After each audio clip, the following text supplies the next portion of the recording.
Bem-vindos ao primeiro episódio do Palavra de Honra. Eu sou o Gonçalves da Cunha, se bem que a minha identidade não é propriamente muito relevante, pelo menos neste primeiro episódio, porque me passo de um ilustre desconhecido. Até tenho um círculo social muito pequeno, portanto, provavelmente são poucas as pessoas que me conhecem detalhadamente, ou minimamente. Portanto, este primeiro episódio provavelmente irá servir para isso. Irei-me focar muito no eu e irei utilizar o eu como ponto de partida para tudo e, lá está, irei contextualizar o porquê desta iniciativa e deste projeto e o que é que me caracteriza, o que é que me define, de certa forma. Portanto, aqui vamos. Quem sou eu? Lá está, começo logo mal, não é? Esta questão é absolutamente traumática para mim. Uma questão que tem sido recorrente na minha vida.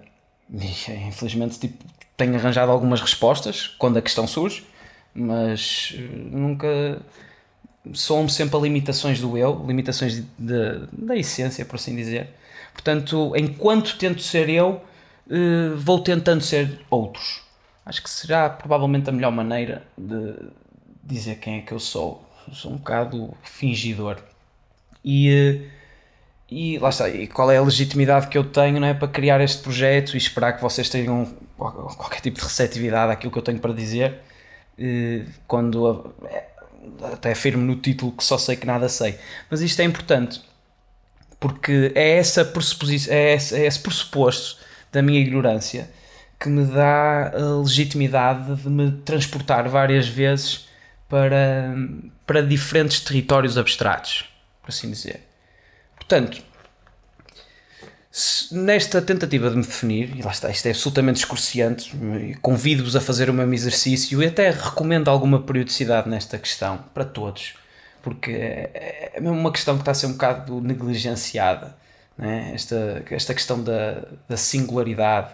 Acho que as pessoas agora focam-se muito em identidades de grupo, está a regressar um pouco esta ideia de coletivismo e integro-me, é quase um pensamento tribal das cenas, é um regresso do tribalismo, não é? Precisamos de algum tipo de ideologia para orientar quem somos e a personalidade, não é?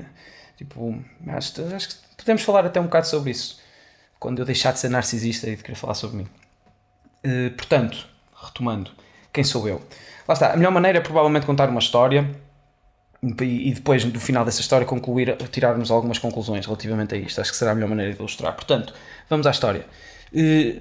Recentemente, não tão recentemente, mas depende, não é? O tempo é relativo, portanto, recentemente, estava a jantar com um amigo meu e com a família dele. E pronto, eu tenho esta particularidade, até às vezes um bocado...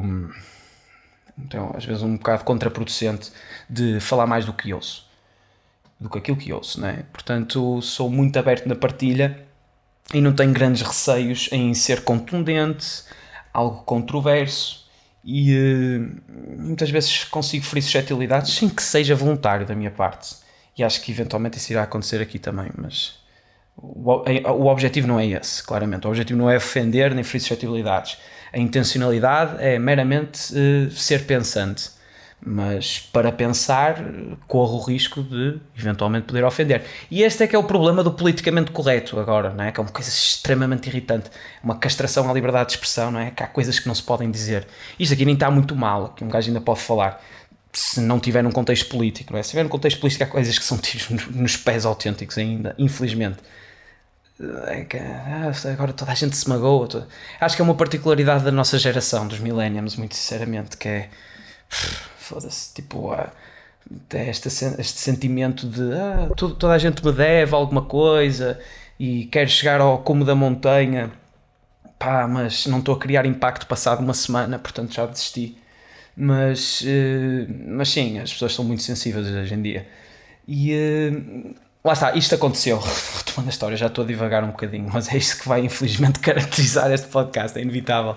Mas regressando à história, então estava a ser muito aberto na partilha, estava a discutir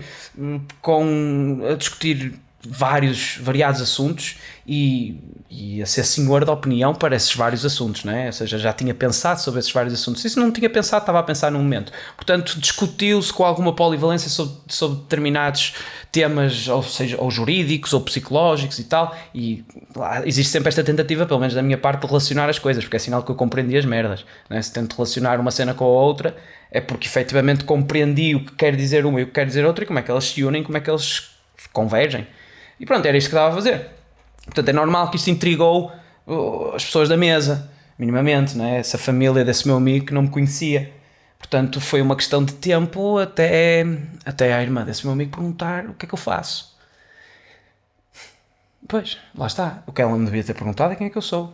Mas perguntou o que é que eu faço.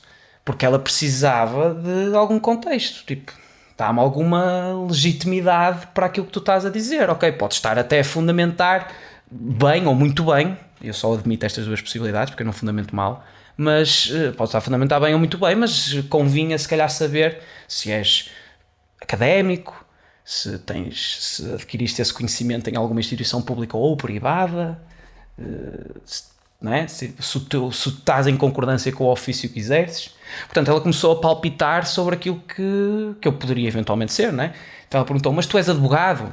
E eu, não sou advogado. E eu não estava a satisfazer esta questão dela, propositadamente, porque eu estava ainda a refletir qual seria a melhor resposta, que é precisamente o exercício que eu fui adiando, essa exteriorização do que é que eu faço ou quem é que eu sou, até hoje provavelmente. Acho que é a primeira vez que estou a responder esta questão em voz alta. Todas as outras foram introspeções e passado para aí 5 minutos depois de perceber que afinal não sou isso, e é assim que eu me vou definindo, ou seja, eu sou o que não sou, não é? Portanto, se eu não for isto, se não for aquilo, então provavelmente serei o contrário. Não sei porque eu faço este exercício, acho que é um bocado comum. Portanto, ela perguntou, és advogado? Não. Ainda fiquei a refletir, depois alguém interrompeu e eu deixei este raciocínio pendente. Depois, passado algum tempo, depois de tentar de voltar e de regressar àquilo que estava a ser discutido, a pergunta, então, mas tu és psicólogo? Pá, não sou psicólogo. E o meu amigo que estava ao lado estava a ficar mais exasperado do que eu, porque eu ainda estava a refletir genuinamente nessa questão. Ainda estava a ver qual seria a melhor resposta. E o meu amigo, no desespero, quase para silenciar essa questão, e também por causa da relação fraternal que têm, não é? Porque isto é comum a todos os irmãos, por vezes, tipo, discutem. Não sei, oxalá não fosse assim, oxalá fosse mais a ideia de Confúcio, de que os irmãos têm que se dar super bem e ter os seus melhores amigos, mas é preciso alguma maturidade para isso, e irmão vai ser sempre irmão. E disse-lhe assim muito contundente, opá, está desempregado. E pronto, acho que isto foi para aí.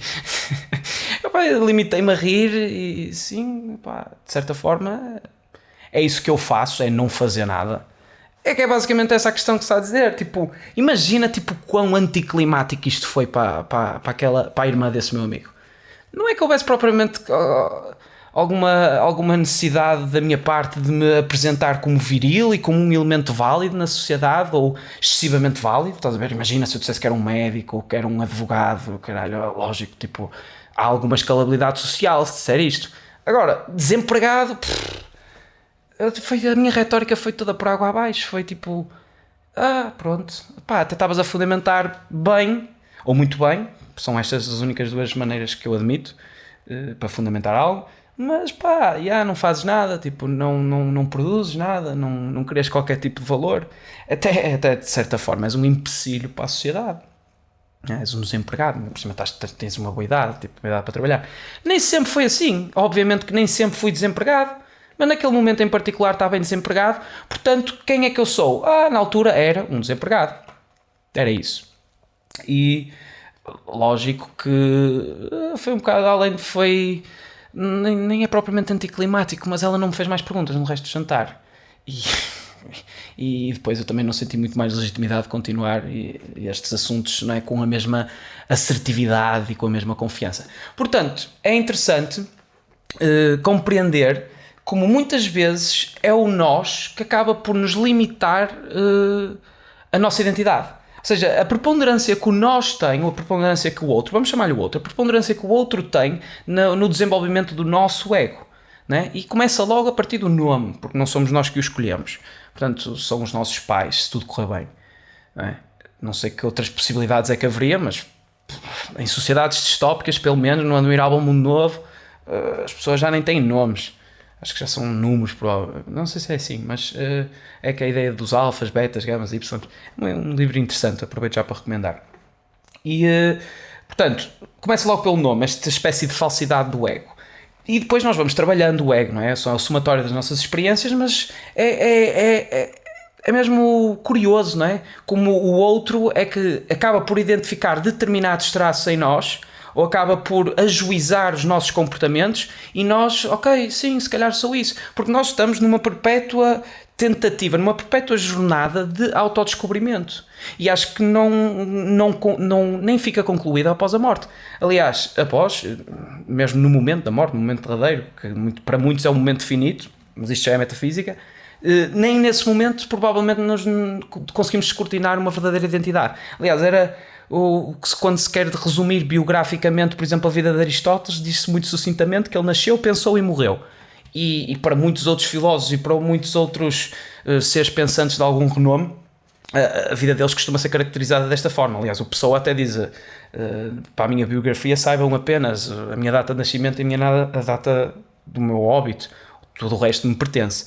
E há uma certa legitimidade nesse aspecto, mas a verdade é que sim, é uma perpétua jornada, e é numa perpétua jornada no perpétuo presente, porque se nós formos a refletir sobre isto, sobre o que é passado e o que é futuro, são ilusões. É a ilusão da memória e a ilusão da especulação, a ilusão do sonho, não é? Que o tal sonho que comanda a vida, é aquela ilusão que nós precisamos de ter, que é isso que nos leva à posterior materialização. E lá está, eu acho isto bastante curioso, porque a verdade é que nós somos sujeito e ao mesmo tempo objeto. Somos sujeito porque navegamos e vamos aí experimentando o mundo, não é? E neste processo interno somos sujeitos, claramente. Mas para os outros somos objetos. Tipo, objetos no sentido que somos ajuizados, somos limitados, somos delineados. E caramba, foda-se, eu era mais que um desempregado na altura. Estava desempregado, mas como é que isso me podia estar a definir concretamente? Mas o problema é que isso não conheceu propriamente uma grande progressão desde então. Obviamente, tipo, agora não estou neste momento, no momento em que estou a filmar isto, ou seja, é um momento que já pertence ao passado, já passou, mas ao eterno agora também pertence, não é? Mas isto vai ser interessante também falar sobre esta merda. Mas neste preciso momento, não é que eu esteja propriamente desempregado, mas estou inserido num programa para os jovens nem. Vocês sabem o que é um jovem nem, eu também não sabia, mas afinal, aparentemente já não sou desempregado, já sou um jovem nem. Foi a pequena escalabilidade social que eu tive, que eu nem sei se é para cima, propriamente, ou se é para baixo, eu não sei o que é pior, se é ser desempregado ou um jovem nem. Mas basicamente é que é um jovem que nem tem um emprego, não sei lá, nem fode nem deixa foder, deve ser isso. E estou num programa, que é o programa do Empreende Já, financiado pelo Portugal 2020, né, fundos europeus, essas tangas todas, para ajudar empreendedores, jovens empreendedores que estejam desempregados. E é nessa situação que eu me encontro neste momento. Portanto, estou a fazer exatamente o que fazia naquela altura, mas agora estou a receber dinheiro e estou... não sei, mas esse provavelmente irá ser o meu segundo episódio, que é o que é que eu estou a fazer lá. Tipo, vão-me ajudar até provavelmente a determinar se é performance artística ou se é uma espécie de algum parasitismo social. Porque ainda estou um bocado na dúvida e se calhar podem desempatar esta ideia. Mas foi este o progresso. Portanto, voltou a acontecer exatamente a mesma coisa. Com esse mesmo amigo, vamos pegar outra vez no mesmo sujeito, porque é importante, é curioso ver a evolução que teve, que não foi muita, nem sei qual foi a resposta mais embaraçosa que ele deu, se foi a primeira ou se foi a segunda. Mas eu no entretanto, publiquei um livro, onde tentei fazer assim uma obra-prima, mas acho que não correu muito bem. Mas onde basicamente tento fazer um somatório de todas as minhas indagações e todas as minhas inquietudes, e tentei fazer uma crítica geracional e com esse pequeno personagens. O que eu posso dizer de forma sucinta, isto também para fazer uma espécie de um product placement e um pitch a isto, li bastante para escrever este livro. Acho que é a melhor maneira de tentar fundamentar isso. Li mesmo para caralho e continuo a ler, ainda mais prolífero até, mas naquela altura em particular li bastante porque estava mesmo empenhado em fazer o melhor que podia. Portanto, escrevi esse livro. Então o que é que eu passei a ser? Passei a ser um escritor. Ou seja, ficou mais fácil de se calhar definir tipo a personalidade enigmática que me caracteriza. E pá, isto é impressionante tu falar tanto do eu, acho que nunca falei tanto do eu, apesar de ser ligeiramente convencido, isto está a ser narcísico demais. Mas pronto, é importante, tem que ser, eu tenho que contextualizar este programa. E só depois é que posso falar à vontade sobre sexo, drogas, kizomba, essas merdas todas. E política também, e filosofia, principalmente filosofia, não é? Isso é um pouco aquilo que estou a fazer.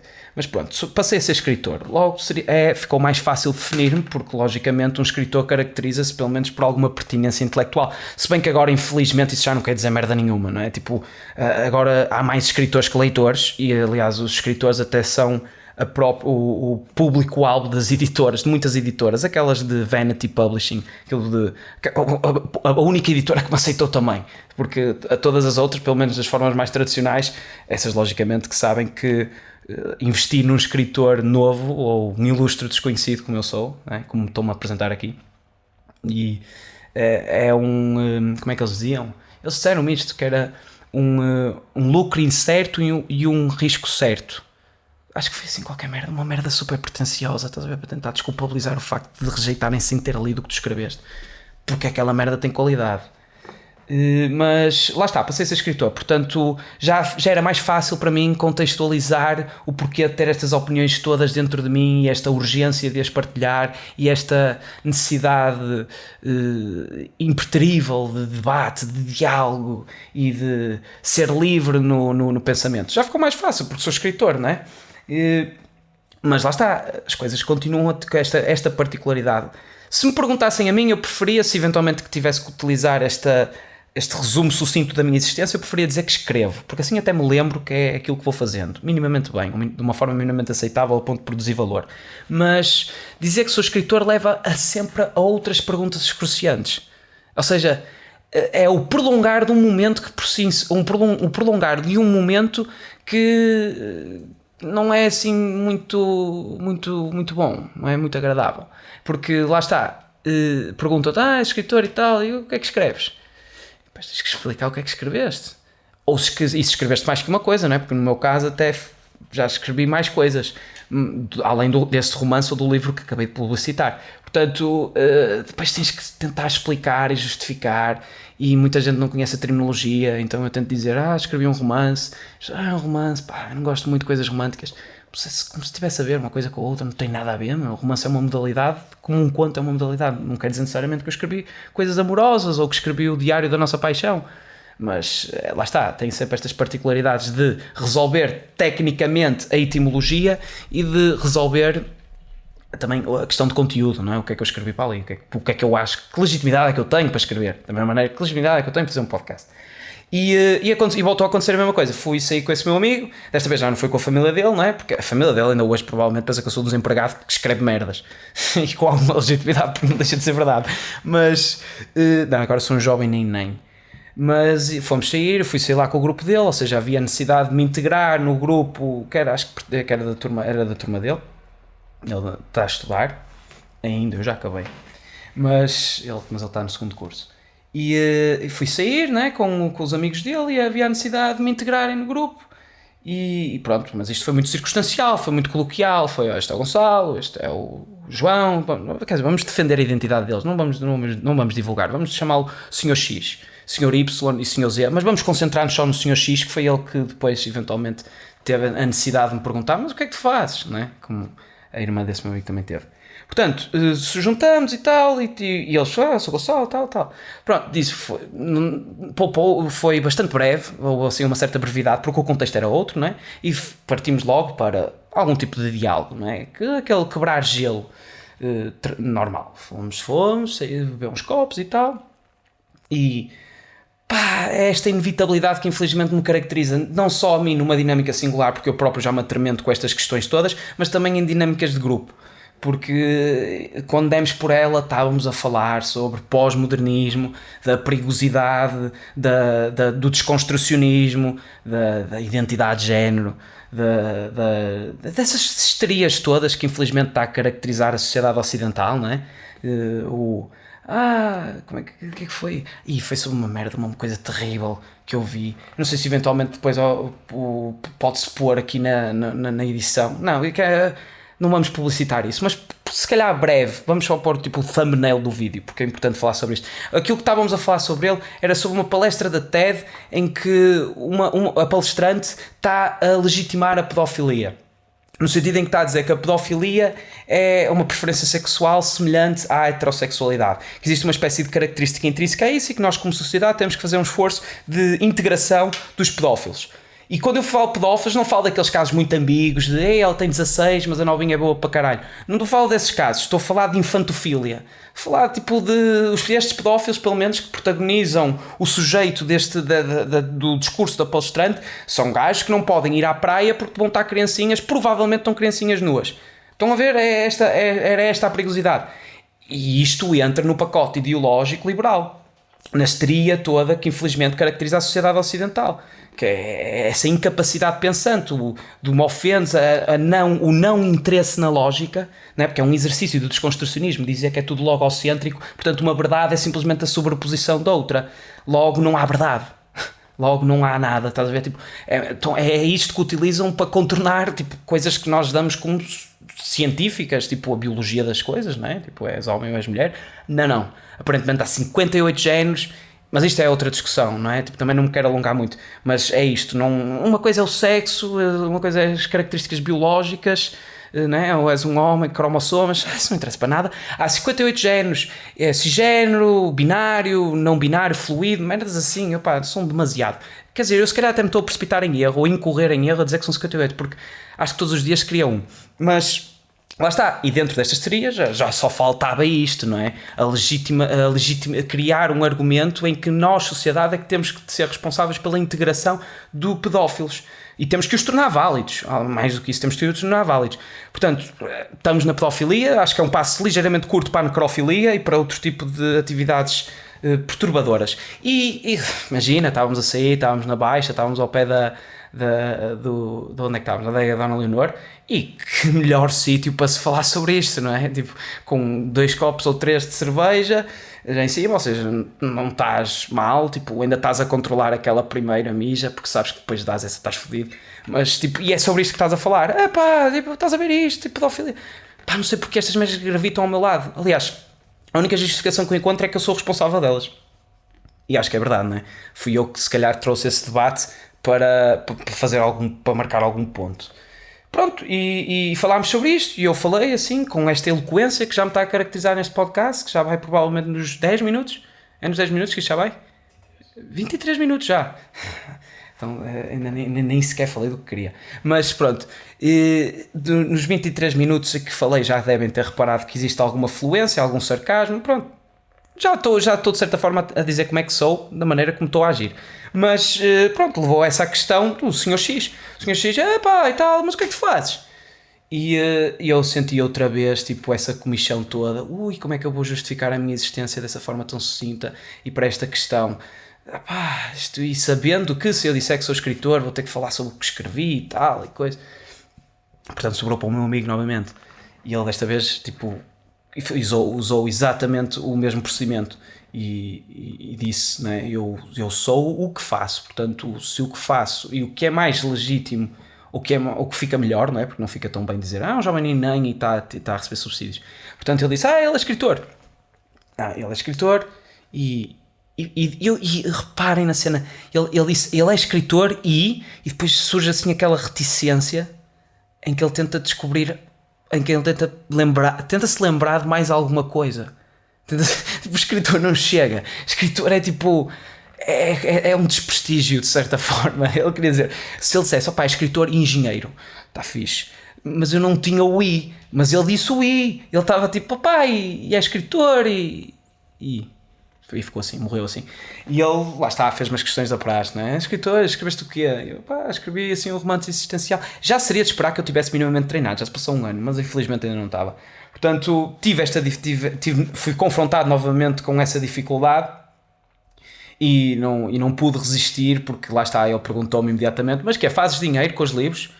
Que é uma pergunta também um bocado indiscreta, porque é o mesmo, tipo, não sei porquê, as pessoas, há determinados ofícios em particular em que existe descrição quando se pergunta quanto é que ganhas, e depois existe uma total indiscrição noutros ofícios. Por exemplo, tenho um amigo meu que joga futebol e o pessoal é capaz de falar tipo, da carreira dele, já tu devias ir para este clube, ou devias ir para este, e quanto é que, mas esse paga bem, pagam bem nessa liga, mas não são umas perguntas um bocado indiscretas, é tipo uma invasão, uma confusão entre o público e o privado. Uma coisa é eu publicamente, outra coisa é eu privadamente. Não vou estar a dizer assim tão abertamente quanto é que ganho para tu criares os teus juízes e para eu ainda ser mais objetificado por ti, porque eu não sou um objeto, mais que tudo sou um sujeito, e eu quero manter um sujeito. Sei que é um bocado impossível, mas quanto mais quero ser um ser mutável também no tempo.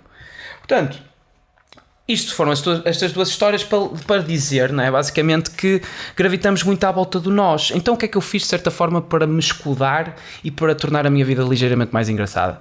Eu acabei por encontrar e por necessitar de refletir não só sobre este assunto, sobre ética, sobre metafísica. Então fui obrigatoriamente, forçadamente, porque eu próprio me forcei a isso, não é? E acreditar em primeira instância, querer acreditar. Portanto, o que eu quis fazer para que me definisse era, lá está, tentar acreditar em tudo e não acreditar em nada. Então, um dia era uma coisa, outro dia era outra. Não sei se me faço entender, mas eu irei fazer porque eu vou fundamentar isto devidamente. Ou seja, aquilo que eu acabei por assumir foi uma posição socrática nas coisas. Uma posição de, ok, eu só sei que nada sei. Portanto, se tu sabes alguma coisa, diz-me. E eu vou fazer o exercício de tentar refutar aquilo que tu sabes, para fazer lembrar que essa convicção é uma perigosidade para a verdade. É mais perigoso ter uma convicção do que dizer para a verdade, não é? Do que dizer uma mentira. Portanto, acabei por assumir uma posição extremamente irritante, provavelmente, que me conduziu a esta misantropia de que agora estou reduzido a um círculo social bastante pequeno. E muito desta iniciativa justifica-se precisamente pela urgência que eu tenho em exteriorizar aquilo que tenho vindo a acumular e interiorizar, e tentar falar para um público mais vasto, e a internet dá-me essa possibilidade. Portanto, foi uma posição totalmente socrática, e foi um exercício que eu convido também as pessoas que estão a ver isto e que estão a ouvir isto de assumirem às vezes essa postura não digo necessariamente de fingimento, porque lá está, se acreditar é querer acreditar, então tenham intencionalidade na vossa crença, queiram acreditar em outras coisas. Isto é um exercício quase um exercício, não digo necessariamente preponderante, porque é possível evitar-se isto se tiveres uma boa epistemologia, mas é um exercício muito engraçado, porque leva a conhecer as fragilidades e as debilidades do ego, não é? Então, tipo, não deu para disfarçar este corte abrupto que houve, portanto, tenho que dizer que houve alguns problemas logísticos que, se eventualmente eu fosse crente ou supersticioso, julgaria que eventualmente seria um sinal divino para eu me calar, e se calhar muitas das pessoas até estão agradecidas que isso tivesse acontecido, mas infelizmente eu vou ter que retomar e concluir o raciocínio que abandonei por causa desta dificuldade. O que eu estava a dizer, posição socrática, muito bem. Retomando, lá está, é um exercício que eu acabo por convidar e acabo por me caracterizar também, ainda me caracteriza, que é esta de, ok, mas se tu sabes alguma coisa, diz-me, porque eu só sei que nada sei. Isto é socrático, claramente. E depois ter preocupação para não construir argumentos, nem ter premissas falaciosas e tentar apurar a verdade, porque isto para mim é um absoluto. Isso é algo que também iremos falar aqui, que é o absoluto, os conceitos absolutos e o relativismo, porque infelizmente, mais uma vez, aquilo que caracteriza a modernidade, o pós-moderno, aliás, e a sociedade ocidental, que foi de certa forma sequestrada pelos marxistas culturais. Só isto aqui já é suficientemente polémico para dar outro podcast, mas o que caracteriza é precisamente essas essas falácias tipo de pensamento, as condições ilógicas, e é importante ter atenção a isso, na apurar a verdade, porque senão, lá está, leva-se àquele relativismo moral que infelizmente caracteriza os tempos atuais, e as coisas nem tudo pode ser relativizado. Eu acho que principalmente estes 4 alicerces do belo, há discussão aqui, mas o belo, a verdade, a liberdade e a justiça, pelo menos hoje, lá está, posição socrática, hoje pelo menos parecem-me ser tipo conceitos absolutos. Amanhã, provavelmente não. Ou provavelmente sim, irá-se manter, não sei. Mas lá está, eu dou-me a mim esta capacidade, e é isso que eu convido também, a nos reinventarmos neste perpétuo agora, no perpétuo presente. Não se agarrem à ilusão do passado, nem à ilusão do futuro, porque isso não existe. O tempo é uma métrica de convergência, de espaço, tipo, basicamente. Não há grande dúvidas, não existem grandes dúvidas relativamente a isso, a meu ver.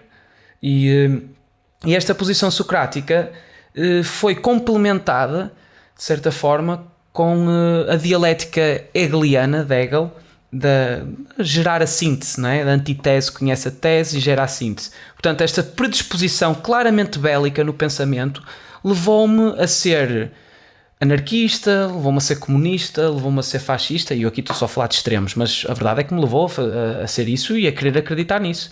Levou-me a ser crente, levou-me a ser ateu, levou-me a ser nihilista, levou-me a não acreditar em nada, porque não acreditar em nada também é querer acreditar em nada. Portanto, logo por aí é aquela situação, não é? Tipo, de isto é com um guru e perguntares, eu quero parar de sofrer, porque sofrer é uma verdade nobre, é uma inevitabilidade da vida. E ele diz, é fácil, elimina o desejo.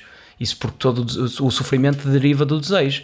Portanto, se parares de desejar, consequentemente pararás de sofrer. Então, o gajo vai para casa, tenta, não é, fazer isso, começa-se a castrar, pronto, o registro assim mais celibatário, começa a fazer todos esses exercícios para impedir o desejo, e depois pergunta à pessoa, chega ao guru e diz, isto é muito complicado, mas a verdade é que eu já me privei de muitas coisas, já não bebo, já não fumo, já não fodo, que seja, já se privou. E ele diz assim, o guru, não é, na sua sabedoria exasperante, pois, mas tu estás a desejar parar de desejar. Isso é um desejo. Portanto, tens que parar com isso também. E como é que tu paras de desejar se não desejas isso? Não é? Ou seja, é um pouco este paradoxo que infelizmente que nos mantém enclausurado, e é por isso que nós necessitamos também de um ego. Porque senão a filosofia consegue mesmo consegue convidar muito caos à ordem que nós necessitamos. E acreditar é exatamente o mesmo. É fácil. É mesmo muito fácil acreditar, porque nós nós queremos acreditar. Portanto, eu depreendi essa facilidade, então fui receptivo a querer crer em todas as coisas e em coisa nenhuma, e acaba por me caracterizar de certa forma essa predisposição bélica, e acabei por me moldar ao nós. Ou seja, foi a maneira com que eu consegui ganhar ao nós, porque quando eu percebi que era objetificado pelo outro, quando era objetificado pelo nós, então eu acabei por me moldar ao nós. Então se ele fosse, vamos supor, de esquerda, eu seria de direita. Se ele fosse de direita, eu seria de esquerda. E criei isto para todas as manifestações de convicção que ele eventualmente me pudesse demonstrar. É o tal belief system. Quando eu via que eventualmente se estava a tocar ou que se estava a roçar algum assunto que... E isto repara-se imediatamente, não é? Quando a pessoa começa a reagir emocionalmente também à discussão que está a decorrer, isto é o meu recreio. Passou a ser tipo, não digo necessariamente um divertimento, nem quero dizer de certa forma que é bullying, porque acho que não é. Acho que eu estou a fazer aqui algum exercício filosófico e performativo interessante, porque estou a tentar espelhar estou a tentar tipo ser a oposição necessária. Lá está, eu tento ser sempre a antítese do que a outra pessoa manifesta, e é impressionante os resultados que geram, porque também não sou uma besta, não é? Tipo, não sou mal educado, falo com educação e com respeito pelo outro lado. O meu esforço não é espezinhar a convicção da outra pessoa, mas é, sem dúvida alguma, opor-me a ela. E nessa oposição é que vamos parir alguma resolução, uma resolução que possa ser interessante. Não digo que isto acontece sempre, não é? Tanto não aconteceu que eu acabei por perder, eu perdi. Eu antes ainda era uma pessoa minimamente sociável, agora não sou. claramente, e tenho que admitir isto com grande pesar meu, e se calhar posso ganhar aqui alguns amigos a fazer isto, e vai ser um dia muito feliz na minha vida se eu conseguir aqui alguns amigos, que eu acho que nem isso vai acontecer, mas, mas basicamente é isso que eu estou a... É isso que me tem vindo a caracterizar de certa forma. Por isso isto é quem eu acho que sou: um mentiroso, um humorista, aventureiro e romântico. Acho que também só tem essas, acho que todos nós só temos estas três vertentes em todas as nossas personalidades. Mas não é bem humorista que eu quero dizer, é mais o conceito de Joker. É um conceito de um filósofo que é o Alan Watts, e também recomendo, e deixo aqui em cima também, sei lá, para ligação para o vídeo. Isto temos que ver depois no trabalho de edição. Mas é uma palestra bastante interessante, porque o que o Alan Watts diz é que as coisas são tipo é como se fossem duas faces da mesma moeda, não é? Numa face temos o riso, na outra tem a ansiedade, e o Joker consegue ver as ilusões em que as pessoas têm clausuradas e libertou-se delas. Eu acho que de certa forma consegui desconstruir isso, consegui compreender que, e aqui vai a conclusão, a ilusão que nos exalta é para nós mais querida que 1000 verdades. Portanto, somos todos basicamente uns iludidos e precisamos de o ser. E por trás do ego existe esta consciência universal, chamem-lhe o que quiserem, e eu digo chamem-lhe o que quiserem, obviamente, porque muita gente chama-lhe Deus, mas existe esta relação, existe este uno que efetivamente nos une a todos. E é nesta relação, é para esta relação que nós queremos despertar, mas para isso precisamos de nos despir, metaforicamente falando. E se calhar, literalmente falando também, poderia ajudar, não sei, provavelmente, isso queria dizer até que a redenção do pecado capital, não é? Porque a primeira coisa que Adão e Eva fazem quando comem a maçã do conhecimento é tapar a genitália, portanto eventualmente também poderia ajudar as pessoas a andarem todas nuas, ou não sei, mas isso poderíamos até refletir posteriormente. Mas pelo menos essa nudez metafórica, sim, é estar tipo, são as mesmas experiências, todas as experiências ordinárias e normais da vida, só que com uma espécie de levitação, porque efetivamente conseguiram descortinar algo, conseguiram descortinar algumas verdades. Isto é o que, por exemplo, no método budista se chama de Satori, e isto vai ser interessante porque vai ser sobre isto que eu irei falar nos próximos episódios. Portanto, vamos concluir então isto, basicamente, que não é nada básico, portanto já estou a construir mal a frase, mas espero que esta caracterização ou esta divagação um bocado exaustiva, eu sei, mas isto também é um formato de podcast, tenho de desculpabilizar isso, eu não vou ter esses zooms e essas edições todas maradas que os youtubers fazem, não vou estar aqui aos gritos e a fazer macacadas. Pá, é isto que vai caracterizar este podcast. Tanto visualmente, eventualmente terei essas referências que foram aparecendo aqui, vocês viram, mas é isto.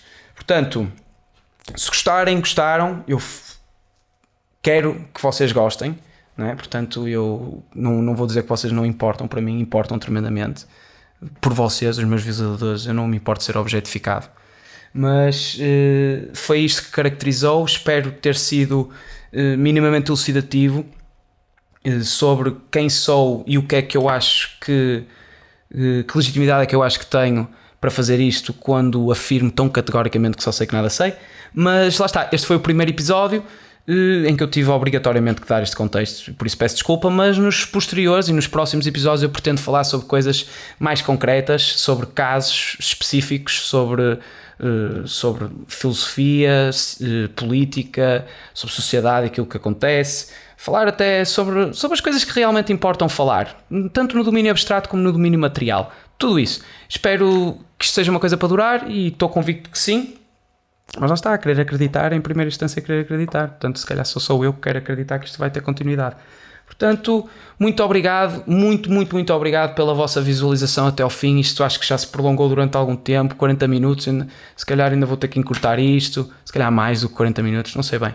Depois, mas deixem os vossos comentários e eu quero que haja essa interatividade, portanto deixem não só a vossa opinião como as vossas questões relativamente àquilo que eu disse, e eu no próximo episódio irei abordar essas questões se elas eventualmente acontecerem, porque lá está, sou um ilustre desconhecido e temo que este primeiro vídeo provavelmente terá 40 visualizações. Estou a apontar para os 40. Se superar os 40, superou as minhas expectativas bastante. Se não superou e consegui adivinhar que também vai ser um regozijo tremendo. Portanto, muito obrigado novamente pela vossa visualização e vemo-nos no próximo episódio.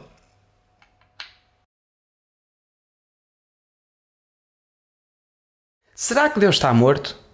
Será que sabes que não é só a tua aparência? Também te irritas com quem tenta sequestrar a tua essência? Vamos evitar o naufrágio neste oceano de ego. A minha voz precisa urgentemente do teu eco. Ajuda-me com a coragem da tua irreverência e vamos reinventar o amor, a política e a ciência. Junta-te a este movimento contracultural, serve-te do teu livre-arbítrio e subscreve este canal. Dedicar-te-ei todo o meu talento. 1 é loucura, 2 é movimento.